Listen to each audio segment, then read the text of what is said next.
He gave us his Derby picks on Friday. I'm guessing he didn't envision Churchill Downs over the weekend. It's Rick Snider. Good morning, Rick. How Rick, are what's you? up, buddy? Hey, guys. Well, my horse got banged out of the gate. I kind of liked, by my standards, and he got whacked coming out of the gate, and that was the end of that. But this race, when you see that much mud on the race track, I said go with maximum security because a front runner has a huge advantage. Because you got to remember, you're throwing huge amounts of mud in the other horse's faces. They don't like it. It changes the race. It changes the race completely. And where was maximum security? Because I don't remember. I didn't watch any of the hype like I normally do. I tuned in about a minute before they went into the gate. So where was maximum security, like the starting position? Well, out number 7 post, but he led pretty much every step. Right, so 7 post is a good starting spot, right? Well, yeah, it's not bad. I mean, the only thing you don't want to be is like 1 or 20, but the rest, you can kind of work out. Mm-hmm. And he just shot to the lead and started throwing dirt back at them, and that's a big, big advantage. And he's a nice horse. He was the best horse in the race. Mm-hmm. But coming for home, what happened is when he turned for home, the crowd of 150,000 roars. And that sounds like cannon fire to these horses. They should have had earplugs on them. I guess they didn't. They have blinders often, but, they don't. A lot of horses have earplugs. Right. Well, he shies outside because he hears that noise and he ducks out because he can. There's no one next to him. But supposedly, and I don't agree with this, the stewards say that he impeded other horses. And I looked at the video. I don't see it.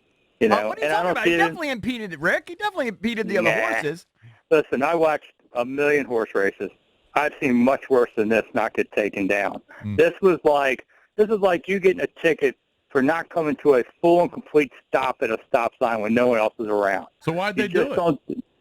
Because they had millions of people watching them. That's why. And technically, he's wrong because maybe he's a breath of impediment. This is just so minor. Let's say this. If lying is a sin and your significant other says, does this make me look fat? And you say no, are you now? This is what this is like. This is such a minor thing. This is why speed cameras are 12 miles an hour over the limit, not 1. Because somebody's going to give you a ticket for going 1 mile over. Well, I don't know. He was going 1 mile over there. I don't know how you felt about the race, and I had maximum security as well. There was no way maximum security was losing that race, if he impeded him or not. Right. It didn't have an impact on the race, and judges have discretion not to penalize people over minor violations like this. They could, and any other race probably would have stood as is. But they felt the pressure of, well, technically he did it, so technically we got to take him down. And that's a real shame. And just about half hour ago, the owner of the horse says, I'm not coming to the Preakness. Now, why is that? And that's a complete irony. He's talking out of both sides of his mouth. He filed an appeal today with the Kentucky Racing Commission to overturn this. You only do that if you think you're going to win. If you think you're later going to be named Derby champion, you're still going for the Triple Crown. But he says, well, the Preakness doesn't have anything for me now. Wait a minute. If you get approved by the courts, which I don't think you would, but if you did, then you can still be a Triple Crown champion. Just being a sore loser, which is what I'm going to write for the radio's website. It'll be up in the next hour. You think he's a sore loser, but you agree with him. About what, appealing? Well, no, Yeah, you agree with him that he got screwed. Yeah, I think so. I mean, it's not so much about the money, although it is about millions of dollars overall. This guy's a billionaire, so what's he care? But I don't mind that he appeals, but I don't think that they'll overturn it because stewards' discretion like that, the commission's probably not. If you go back to 1980, which nobody remembers now, but Kodak's basically bumped Genuine Risk to death. The jockey even hit Genuine Risk with his whip. There were several infractions. They had a multiple-day racing commission hearing on this and just decided as is. And, and that was a violent situation. So there was a 1933 Kentucky Derby as a classic picture of the two jockeys hitting each other at the wire that finished 1 and 2. They did nothing. So they have a choice on these matters. But, the world is unanimous, though. Unanimous. Oh, please. How many Supreme Court decisions were really 5-4, but they made it 9-0? Huh. The judges will tell you that. They just say these things. Right. Well, you got to remember. If you say that, I believe you, because I know nothing about the Supreme Court. It happened. All right, what about the fact that Valdez or Drabby, one of them told me that, I don't even know, what's the name of the horse that won now? Country Country House. The Country House is it's a horse that they may not run it again because if it finishes like in last, stud value and all that goes in the toilet. Is there something to be said for that? Yeah, I mean, he's definitely jumping up. He was the son of Looking at Lucky, who was a nice Preakness winner years ago, but for a $20,000 price tag, versus a lot of these horses are stud fees are like 150, that kind of thing. Mm-hmm. This horse did nothing in his career. He was 1 of 4 this year on the fast tracks, but he lost his last 3 and didn't look like anything. But he ran the race of his life, and now he's gotten lucky. He probably won't be more valuable than this. I respect his run in the Derby. It was a great run on a track bias that was totally against late runners. That was impressive. I'll give him that. Mm-hmm. But can he win? Security win the Preakness? Oh yeah, I think he would whistle. Yeah. And they still have until next week to decide. They could calm down and still enter him. What about the Omaha Beach, whatever, the one that was scrapped? Is that one going to be healthy enough to go? No, he's got some kind of breathing problem. I think they're going to lay him off for a while. So the Preakness is basically punked now. There's really not going to be anything you want to go see.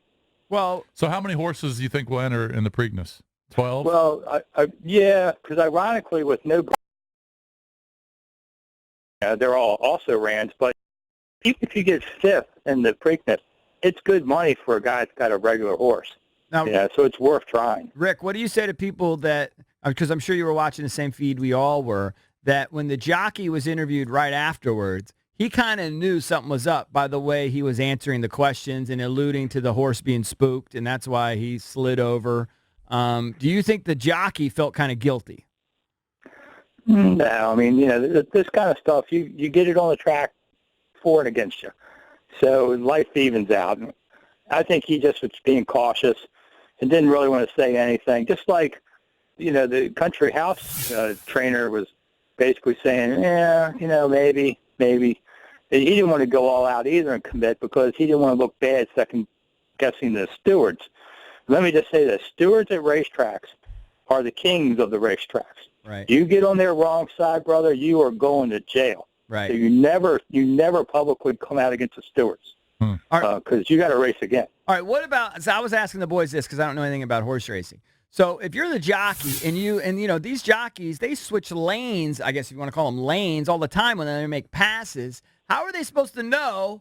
They don't have mirrors like we do in our cars. They don't have silly cameras. How are they supposed to know that they're not going to impede in someone's run? I would have just thought, having not known, that you can just kind of do that and just take a chance.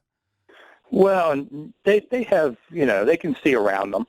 They look behind? Do they tick? Oh, yeah. They look all the way behind themselves. Yeah. Well, they don't make a 360. They're not exorcist people, but, they do look side to side. Uh-huh. Let me make one other key point.